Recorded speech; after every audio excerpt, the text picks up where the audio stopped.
हमने हमारा पहले वीडियो में फ्लूइड मैकेनिक्स के पहले वीडियो में हमने टोटल 14 चैप्टर को मेंशन किया था, लेकिन हमने इंट्रोडक्शन वाला चैप्टर मेंशन नहीं किया था। लेकिन फ्लूइड मैकेनिक्स को बहुत अच्छी तरह से समझने के लिए ये जो इंट्रोडक्शन वाला चैप्टर है वो बहुत ही इंपॉर्टेंट है। तो सबसे पहले what is fluid? So any substance in liquid और gas stage is called as fluid and they are capable of deforming continuously under the influence of the shear stress. However, small shear stress might be, यानी कि कोई भी substance को हम थोड़ा सा भी shear stress देंगे तो वो डिफॉर्म हो जाएगा और वो जो डिफॉर्मेशन होगा वो टाइम के साथ बढ़ता जाएगा। तो हमने सोम के अंदर देखा था कि कोई भी बॉडी के ऊपर हम shear stress लगाते थे तो वो rate shear stress is directly proportional to shear strain होता था।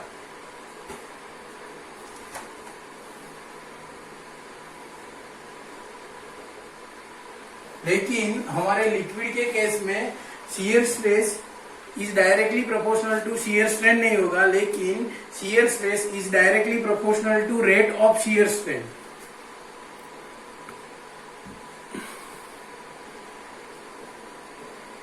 यानी कि हमारा जो shear strain होगा वो टाइम के साथ इंक्रीज होता हुआ चला जाएगा। लेकिन सॉलिड के अंदर क्या होता था कि हमने किसी भी बॉडी के ऊपर shear stress लगाया तो बॉडी पूरी डिफॉर्म रहेगी। कब तक डिफॉर्म रहेगी? जब तक हमने उसके ऊपर shear stress टाउ लगाया हुआ होता था तब तक। लेकिन जब हम टाउ को रिमूव कर देते थे तब वो पूरी बॉडी अपनी इनिशियल कंडीशन में आ जाती थी। लेकिन लिक्विड के केस में वैसा नहीं होता, क्योंकि लिक्विड के केस के अंदर shear strain जो होता है वो टाइम के साथ इंक्रीज हुआ होता चला जाएगा। ऐसे हमारा कोई बॉडी था लिक्विड का, उसके ऊपर हमने shear stress टाउ लगाया T1 टाइम पे, तो हमारा बॉडी ऐसे डिफॉर्म हुआ T1 पे, फिर T2 टाइम पे ऐसे डिफॉर्म हुआ। ऐसे ही हमारा बॉडी T2 टाइम पे ऐसे ही हमारा बॉडी डिफॉर्म हुआ होता चला जाएगा। सो फाइनली कंक्लूजन क्या है कि सॉलिड के अंदर shear stress is directly proportional to shear strain, और इधर क्या होगा? shear stress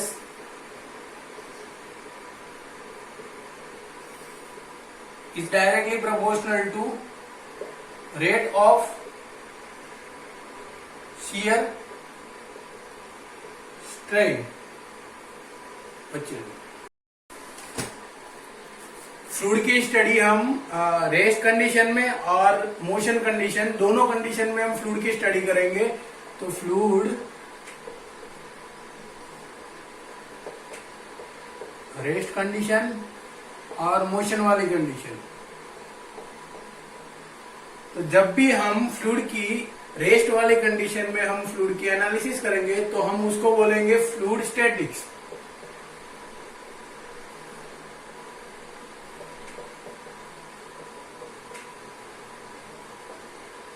और जब भी हम फ्लूइड की मोशन वाली कंडीशन में फ्लूइड की स्टडी करेंगे तो हम फ्लूइड को दो पार्ट में डिवाइड करेंगे।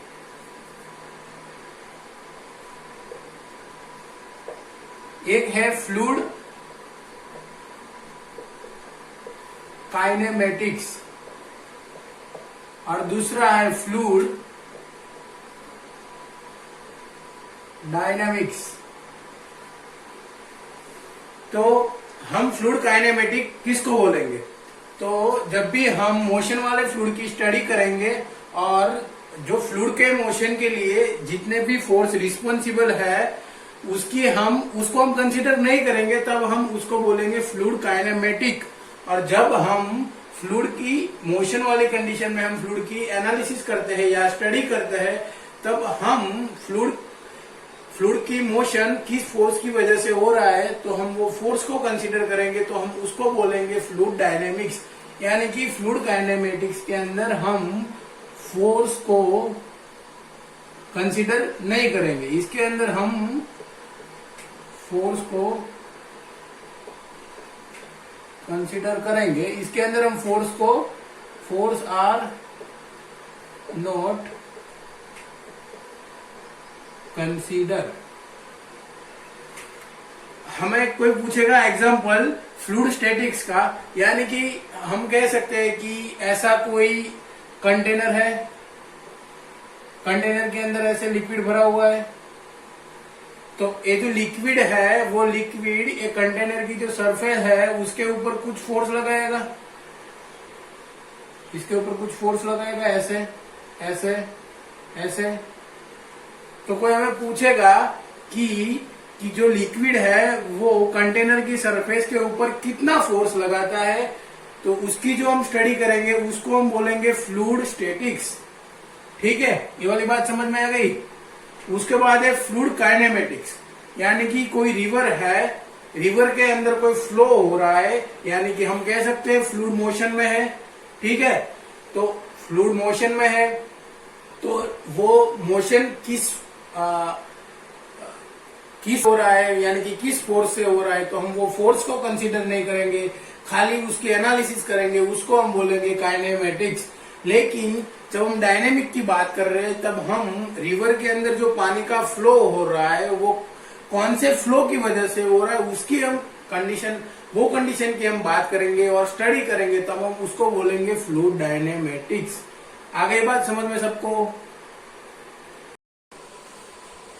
अगला टॉपिक है हमारा कंटिन्यूम अप्रोच। तो सबसे पहले कंटिन्यूम अप्रोच को समझने के लिए हम एक एग्जांपल लेंगे। सबसे पहला तो कोई सॉइल है, तो ऐसा कोई सॉइल का पार्टिकल होगा, तो ये तो सॉइल है। ये जो होगा ये हमारे पास एयर हो सकता है, सॉइल के अंदर एयर हो सकता है। अगर इसके अंदर हम वाटर की बात करते हैं तो कभी भी हमको वाटर के अंदर एयर नहीं दिख सकता, so there is no air. तो कंटिन्यू अप्रोच क्या कहता है कि हाँ अच्छा, हम कंटिन्यू अप्रोच को समझने के लिए एक और एग्जांपल लेते हैं। अगर ये पूरा का पूरा कमरा है, यहाँ पे कोई एक डोर है, यहाँ पे दूसरा डोर है, पानी इधर से आता है, ऐसे ऐसे करके ऐसे ऐसे ऐसे ऐसे करके चला जाता है, ऐसे ऐसे आता है, ऐसे ऐसे चला जाता है। मतलब कि पूरे कमरे के अंदर वाटर है और इधर से हमारा आउटलेट है, ये वाला हमारा इनलेट है। ठीक है, कोई पॉइंट ए पॉइंट हमारा रीजन के अंदर है। ठीक है, तो हम पॉइंट ए को हम मॉलिक्यूल लेवल पे स्टडी करते हैं। अगर तो ये मॉलिक्यूल है सारे और बीच में पॉइंट ए है। ठीक है, तो अगर हम मॉलिक्यूल लेवल पे बात करेंगे तो क्या होगा कि ए पॉइंट के ऊपर वाटर नहीं बचेगा, वहां पे हम एयर भी हो सकता है क्योंकि हम मॉलिक्यूल एयर नहीं भी हो सकता क्योंकि हम मॉलिक्यूल लेवल पे बात कर रहे हैं। तो कंटिन्यू अप्रोच क्या कहता है कि जब भी हम वाटर की बात करेंगे तब हम ये जो मॉलिक्यूल लेवल पे स्टडी करते हैं ना, वो हम स्टडी नहीं करेंगे। हम यहाँ पे इसका जो वेलोसिटी होगा वो हम सीधा लिख सकते हैं v of x y z। इसको हम बोलते हैं कंटिन्यूम अप्रोच। अच्छा, इसके अंदर एक एक्सेप्शनल केस है। अगर हम गैस की बात करते हैं तो गैस में क्या होता है, तो कि गैस के अंदर क्या होता है कि गैस के अंदर अगर कोई कंटेनर है, इसके अंदर हमने गैस भरा है। ठीक है, ये दो पार्टिकल है गैस के, ये दो पार्टिकल एक दूसरे के साथ यहाँ पे आए, एक दूसरे के साथ यहाँ पे टकराए, फिर यहाँ से ये दोनों एक दूसरे के साथ वहां से अलग होके तीसरे पार्टिकल के साथ ए वाला पार्टिकल इधर आके टकराएगा, ए वाला आके इधर आके टकराएगा। तो सबसे पहले ये दोनों इधर टकराए, फिर वापिस गए, फिर टकराए, तो ये जो जितना डिस्टेंस काटा उसने, उसको हम बोलते हैं mean free path. Mean free path. तो जब भी हमारा मीन फ्री पाथ ज्यादा होगा तब हम कंटिन्यू अप्रोच नहीं लगा सकते, तब हम रेरिफाइड गैस थियरी लगाएंगे। कौन सा? जब मीन फ्री पाथ ज्यादा होगा तब हम रेरिफाइड गैस फ्लो थियरी का यूज करेंगे। ठीक है, अगला टॉपिक है हमारा आइडियल फ्लूइड। सो हम आइडियल फ्लूइड किसको बोलते हैं? So a fluid having no viscosity, no surface tension and are incompressible is called as ideal fluid. तो दोस्तों हम विस्कोसिटी की, सरफेस टेंशन की बात हम आगे जाके करेंगे, और इनकम्प्रेसिबल फ्लूइड यानी कि कोई भी फ्लूइड कंप्रेस नहीं हो सकता उसको हम बोलेंगे इनकम्प्रेसिबल फ्लूइड। एंड प्रैक्टिकली ऐसा कोई आइडियल फ्लूइड है ही नहीं, हम खाली थियोरेटिकल कंसेप्ट है आइडियल फ्लूइड। तो सो हम हमारे पढ़ाई के अंदर हम ये वाला टर्म का यूज करेंगे, लेकिन रियल में ऐसा इसका कोई इम्पोर्टेंट नहीं है। अगला टॉपिक है हमारा नो स्लिप कंडीशन। तो सबसे पहले लिख लीजिए, ए fluid in contact with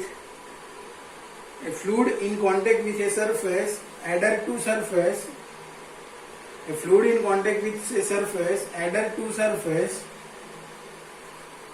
there is no relative motion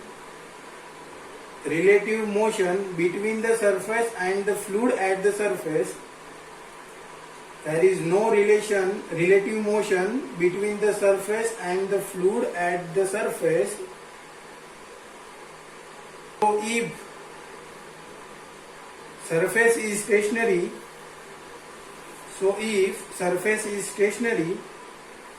fluid at the surface will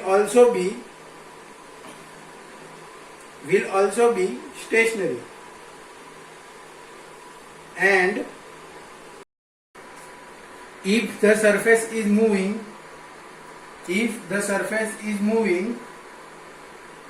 fluid on the surface is also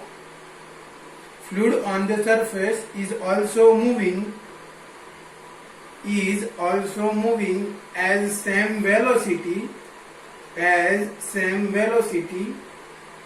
that of the surface,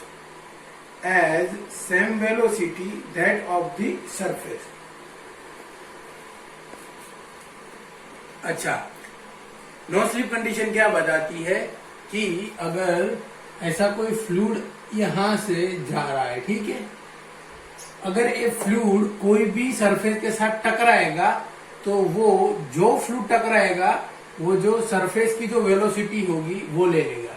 यानी कि अगर यहाँ पे कोई स्टेशनरी सरफेस होगा, यानी कि इसकी वेलोसिटी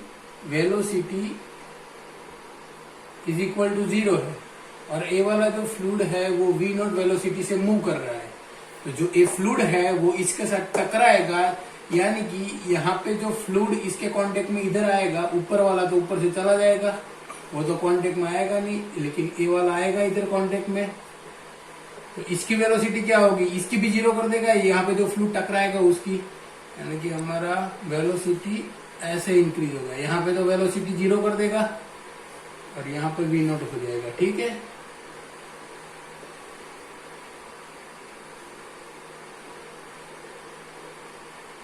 ऐसे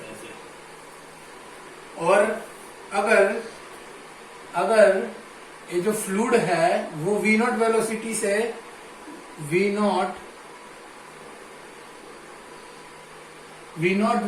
से मूव कर रहा है, और ए वाला जो सरफेस है वो इसी डायरेक्शन में v1 वेलोसिटी से मूव कर रहा है, ठीक है। तो यहाँ पे जो फ्लूइड आएगा, ये सरफेस के साथ जो टकराएगा, ये वाला जो सरफेस के साथ यहाँ पे कोई टकराएगा ये फ्लूइड, उसकी वेलोसिटी क्या हो जाएगी, v1 हो जाएगी। मतलब यहाँ पे v1 वेलोसिटी होगा और यहाँ पे v0 होगा, v0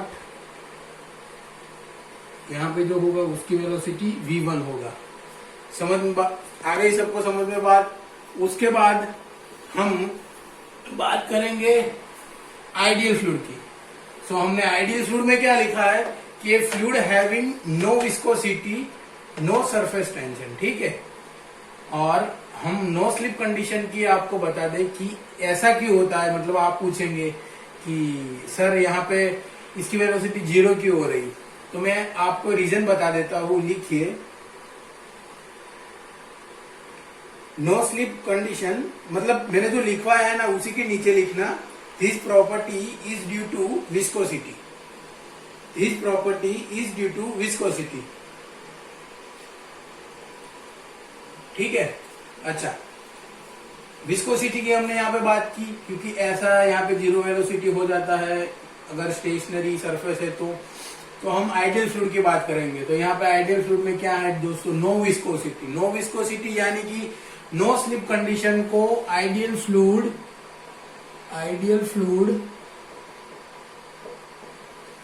डज नॉट फॉलो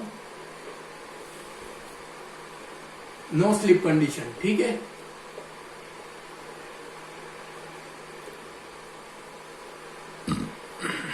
अगर यहाँ पे कोई फ्लूइड है वो v1 वेलोसिटी से मूव कर रहा है, यहाँ पे कोई स्टेशनरी सरफेस है यानी कि वेलोसिटी यहाँ पे 0 है, फिर भी यहाँ पे जो फ्लूइड टकराएगा उसकी वेलोसिटी 0 नहीं होगा, लेकिन उसकी v1 ही रहेगा क्योंकि विस्कोसिटी तो 0 है और नो स्लिप कंडीशन खाली विस्कोसिटी जहां पे होती है वहां पे एग्जिट करता है, इसलिए यहाँ पे तो एग्जिस्ट नहीं करेगा।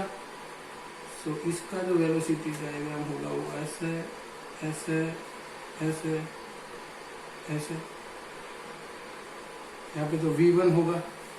ठीक है, अच्छा लिखिए, मैंने जो लिखवा है उसी के नीचे वेटिंग ऑफ द सरफेस यानी कि सरफेस का गीला होना, वो क्यों होता है तो वो आपको मैं बता देता हूँ। लिखिए, wetting of the surface is due to a property called surface tension.